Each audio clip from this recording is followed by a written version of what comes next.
Hello, hello, hello, hello. Welcome to Season 3, Episode 1 of the Tim Tunes Podcast.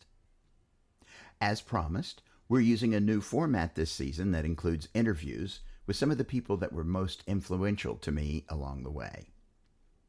This episode features an interview with my wife, Marcy, arguably the most influential of all of my influencers, and who is still influencing me to this day.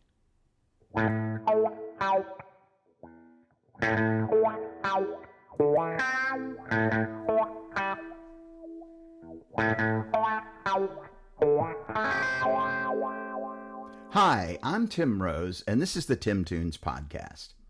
In this episode, we'll interview my wife, Marcy Dobrow Rose, and look at some of the songs she's been a part of along the way. So enough of my yakking. Let's get to it.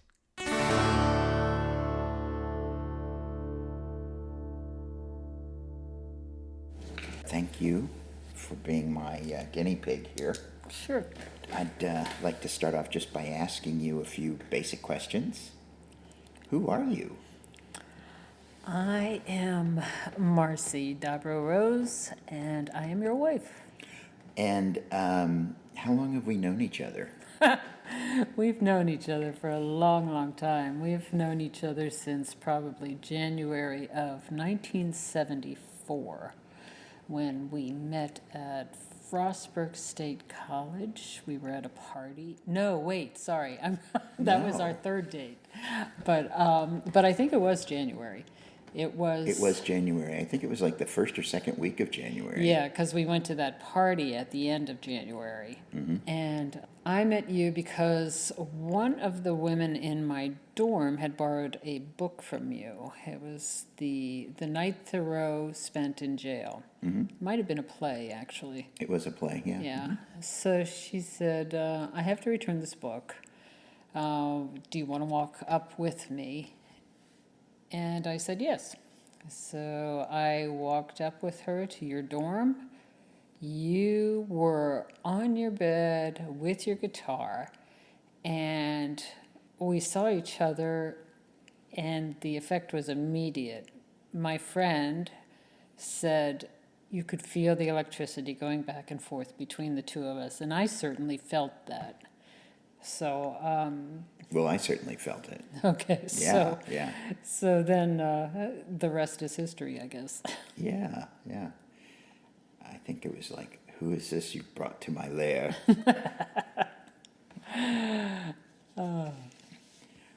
So that was in college, and we were together for a while, then we weren't together for a while, and then we were together back again. So that was really an interesting time. You had a really big effect on me in terms of performing. Do you know why that is? I have no idea why that is. Because you encouraged me to play my songs live for people for the very first time. You're kidding. No. Well, wait a minute. Oh, but you were in a band in high school. I mean, you had played in front of people. Yeah, but we never played my songs. Ah. But for me to play my songs by myself on my guitar, accompanying myself for the first time, you encouraged me to do that for the first time. I had no idea. And do you know where that was? I think it was a coffee house at Frostburg State College in that little chapel place. That's exactly right. And do you remember how wonderful my performance was? I don't remember, but I'm sure it was delightful and incredible. It was not. It was not. I was scared to death. My voice was shaking. And it was really, really hard to get through that first performance. Wow. Let's step away from the interview for a moment to listen to one of the songs played that night. Here is an early version of Hand That Fits the Glove. Just a solo acoustic guitar and one voice. A reasonable facsimile of the performance on that night, without the trembling.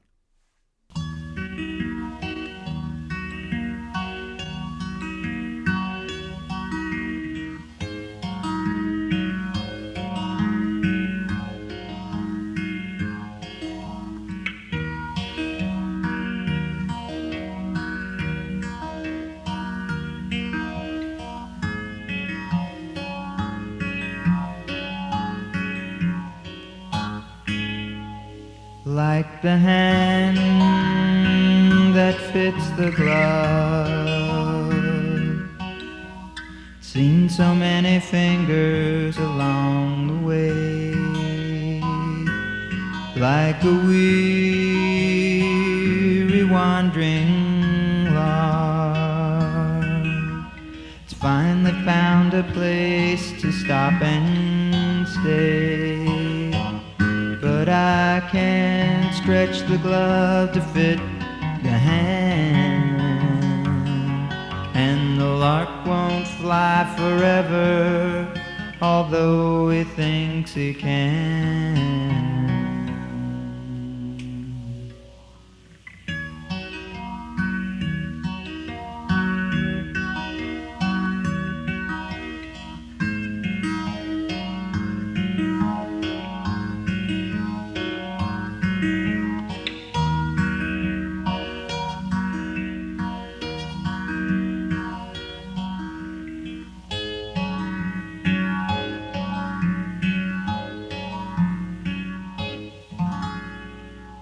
Like the breeze that cools the sun, gently lets me rest my weary soul. Like the song of lyric laughter, tell me all the things that I already know. But I needn't stretch the glove to fit the hand, and the lark won't fly forever, for now he wants to land.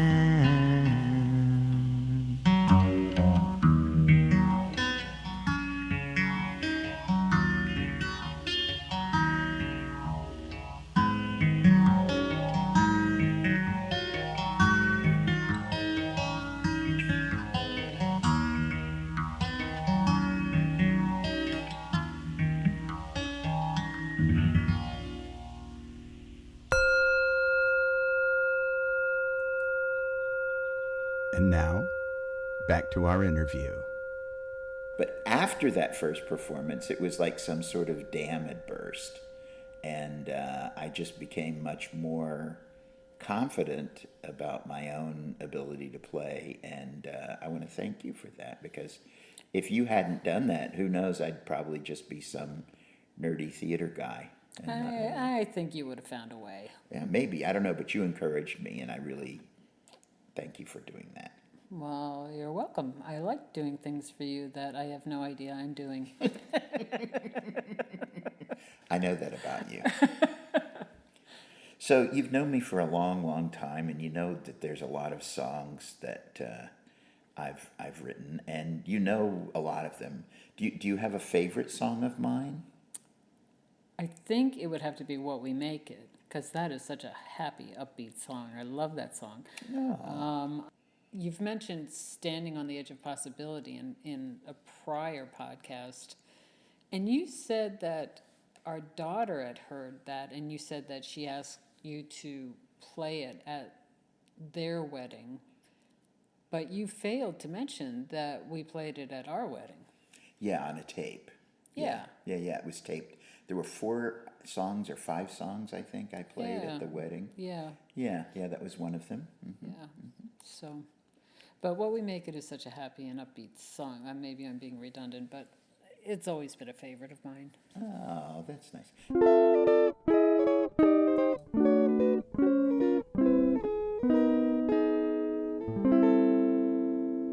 So here's the song What We Make It.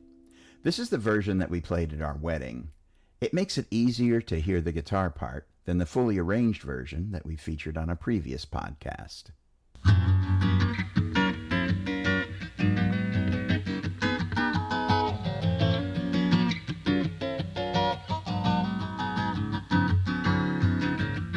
Some people say love is like a merry-go-round.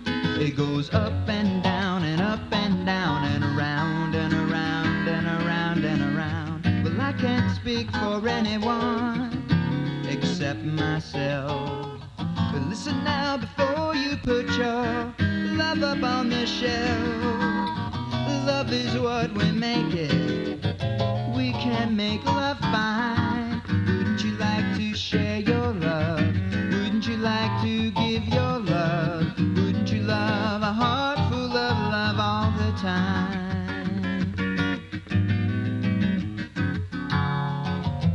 And some people say that hope is just a dream. One or two wrong turns and the dream ain't what it seems. Well, I don't know how other people make it by, but I know that I never did nothing until I tried. Hope is what we make it, so just let your own hope grow. Wouldn't you like to share your hope? Wouldn't you like to give your hope? Wouldn't you love a heart full of hope all the time?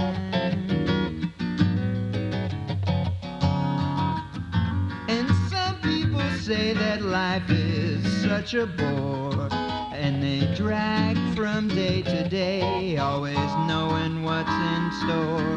Well, I never felt that my own life was so abused until I was doing something that I really didn't want to do. Life is what we make it, so just let your spirit shine. Wouldn't you like to share your life? Wouldn't you like to give your life? Wouldn't you love a heart full of life all the time?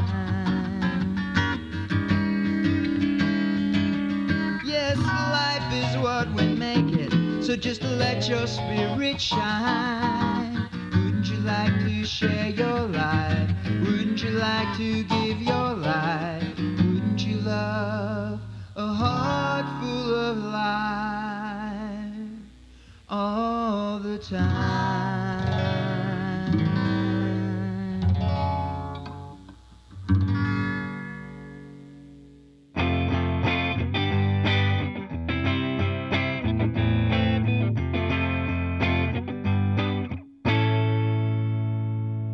And now back to our interview. Now, I do have one more thing I'd like to show you. What's that? This is the list of songs that you've either worked on or are about you or were inspired by you. And I wanted to just show you that. I didn't know if you realized there were that many songs that you were involved in. I did not. It's about 24 songs, I 23 did songs. not. It's almost a quarter of all of my songs. Good heavens. Yeah. So you've been a big influence on me, more so than any other single person. I think I could easily make that claim. And Wow. I'm sure you will continue to be a big influence on me. I don't know if you knew that you were inspired or were part of all of these different songs, but you are. So. Well, thanks for sharing that. Do I get royalties if they start rolling in? No. Oh, shit. Well, you do for three of them. Three of them you act. The ones for. The ones for. I know. It's okay. Dream Your Own Dreams. I was being facetious. No Place Like Home. It's okay, dear. It's okay, but still. No. You did co-write those songs with me. What? Dream Your Own Dreams, No Place Like Home, and What Can One Person Do? Unless there's other ones in here that I don't remember that you No, you those co-wrote. we worked on the musical together. Yeah. Which I think those three songs came out pretty good. Yeah, I think so too.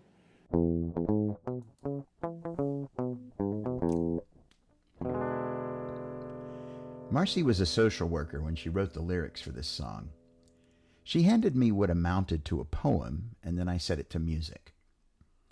The song speaks to the frustrations that social workers have to deal with on a day-to-day basis. This song is dedicated to all the social workers and their clients, children, spouses, and friends. Here is What Can One Person Do?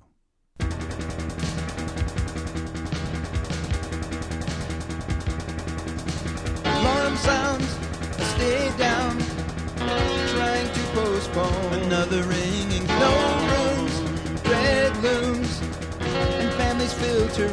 There's no room at the end. What can one person do? What can one person do? What can one person do? What can one person do? What can one person? What can one person? What can one person do?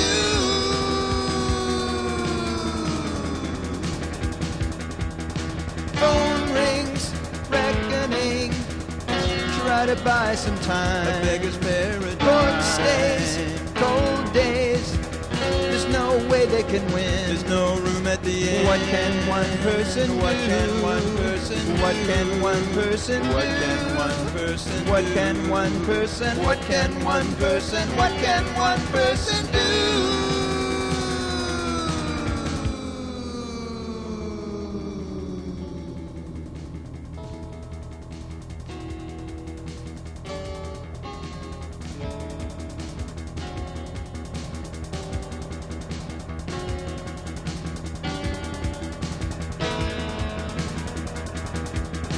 Past noon, more ruin.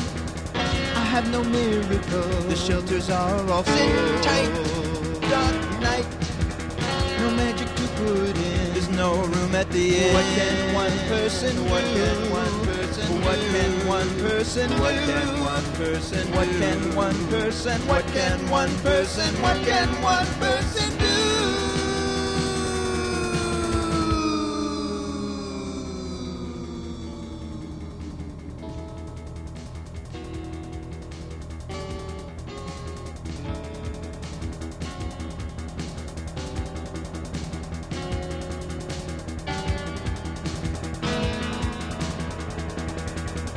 Drive home, guilt's known, because I have a room. It's hard to stay alone. Self-blame, ooh, shame. I can't get past the sin. There's no room at the end. What can one person do? What can one person What can one person do? What can one person What do? can one person? What can one person? What can one person do?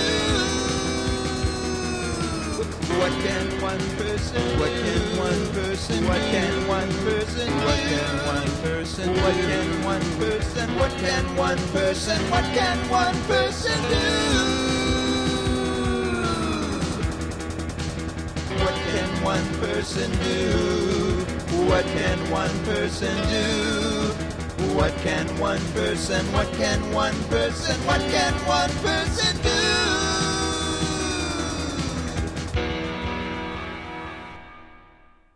By the way, you can see the list of Marcy's songs posted in the Tim Tunes podcast group on Facebook. If you're not a member, just ask, and I'll put in a good word for you with the admin.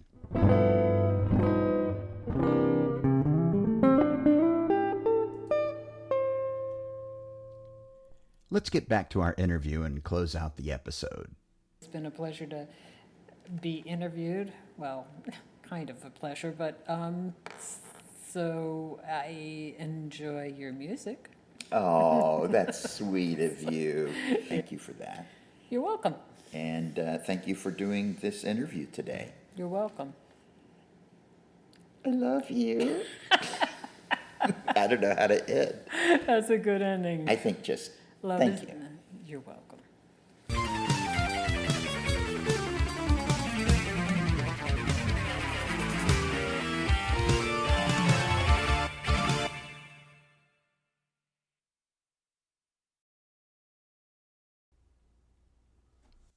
That's all, folks.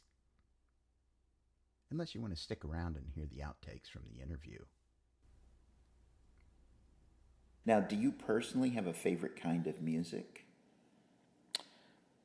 I have been jumping around in my later years. I like classical, believe it or not. I like 40s music. I've been, thank goodness for Sirius XM, because I listen to that a lot in traffic. But I've listened to country, I've listened to rock and roll, I've listened to folk music. But currently I'd say it's a tie between 40s and classical. Now, are you a musician?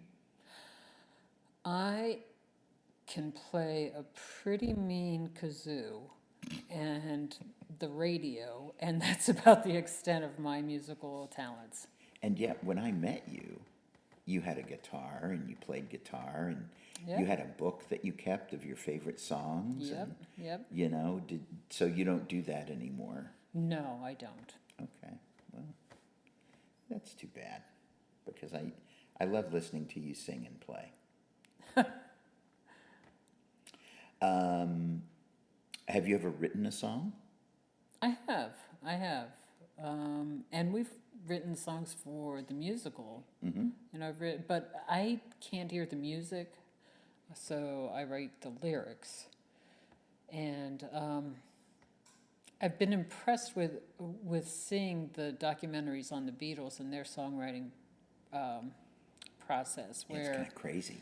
the music comes first, and then they kind of fill in these words, and they alter them all the time, and it sort of explains "I am the walrus," and sort of in terms some of those crazy like songs. weird, yeah. But I always thought the words had to come first, but evidently not for everyone. Evidently not. I think that their process is that if somebody comes in with the words, then they apply them to the music. But sometimes they just start with the music to get, things going. Yeah. Obviously, Get Back was like that. That was the one they were doing. Oh, yeah. That was like, really painful because it took them a long time. So you stopped playing, so you don't really play anymore. So that's kind of over.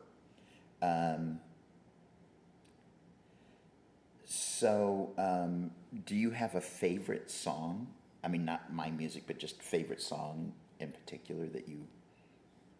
I've always been partial to Chelsea Morning by Joni Mitchell. Yeah. That's been long-standing. Yeah. Hence Chelsea Rose. Hence Chelsea Rose. Yeah, our daughter. Yeah. Oh, okay. So I told you why I asked you to do the interview with me, because you affected me so much when I first started.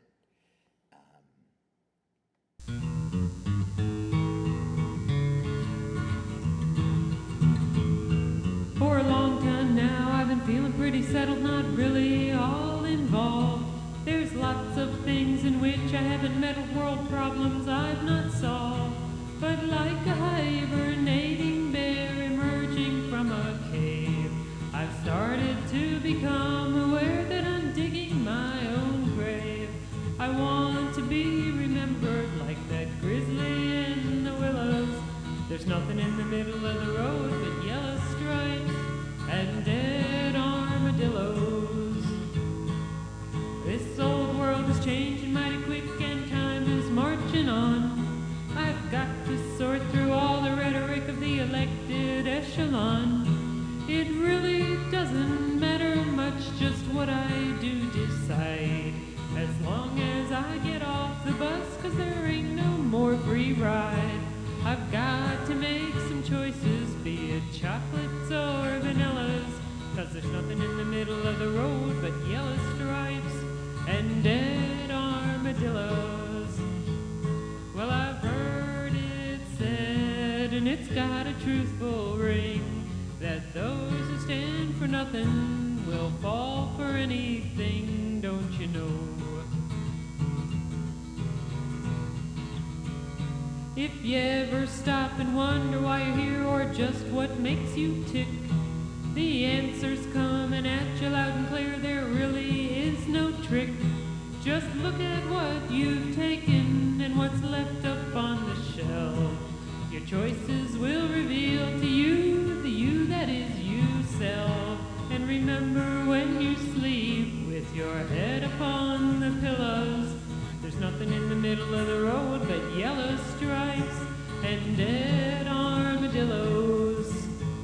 Well, I've heard it said, and it's got a truthful ring, that those who stand for nothing will fall for anything, don't you know? It's time to go.